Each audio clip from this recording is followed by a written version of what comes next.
8 خصلتیں ہو جائیں تو یہ تصوف ہے۔ 8 خصلتیں یاد رکھ لیں، اگر پیدا ہو جائیں تو یہ تصوف ہے۔ آپ سالک ہو گئے، اس راہ پہ چل پڑے، اس راہ پہ چل پڑے۔ کیا فرمایا کہ تصوف 8 خصلتوں پر مبنی ہے۔ 8 خصلتوں کا نام ہے، ایک سخا، بولیے کیا؟ دوسری رضا، اونچا بولے نا، رضا۔ تیسرا صبر، چوتھا اشارہ، پانچواں غربت۔ غربت کا معنی مسافری، یہ تصوف کی بولیاں ہوتی ہیں بھائی جی، وہ پہلے ٹک ٹک بتا دیا۔ ہاں وہ ساری بولیاں، مسافری، غربت۔ اور چھٹا صوف، چھٹا صوف، اونی لباس۔ ساتواں سیاحت، سیر، سیرو فی الارض فانظروا کیف کان عاقبۃ المکذبین، سیاحت۔ 8واں فقر، فقر۔ پھر بولتا ہوں، 8 خصلتیں، ان کا نام تصوف ہے۔ سخا، رضا، صبر، اشارہ، غربت، صوف، سیاحت اور فقر۔ پھر آپ نے فرمایا کہ یہ 8 خصلتیں کن سے لیں؟ کن دکانوں سے لیں؟ کن کن دکانوں سے لیں اور ملا کے تصوف بنا دیا۔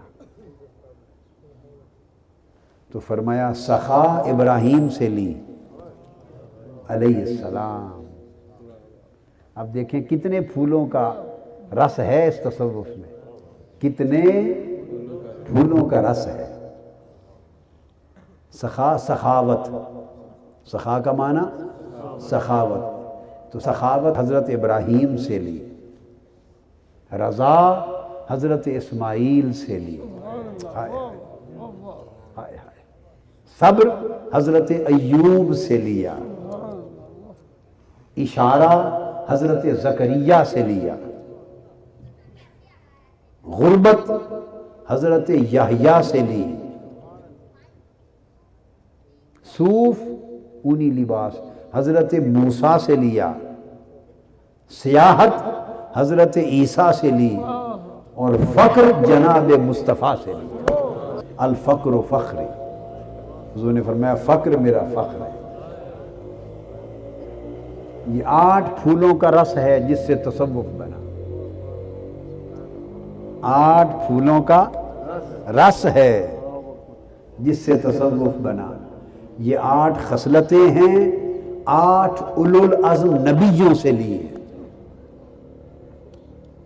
ان خصلتوں کو اگر گوندھ دیا جائے، کیا گوندھ لیا جائے، ملا لیا جائے، تو وہ تصوف کی خوراک بنتی، وہ تصوف بنتا ہے، اور اس کو کھانے والا صوفی ہو جاتا ہے۔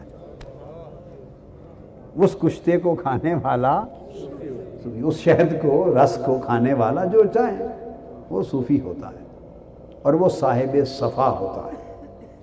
سب سے پہلے نئی ویڈیوز کو حاصل کرنے کے لیے شیخ الاسلام ڈاکٹر محمد طاہر القادری کے آفیشیل یوٹیوب چینل کو سبسکرائب کریں اور بیل آئیکن کلک کریں۔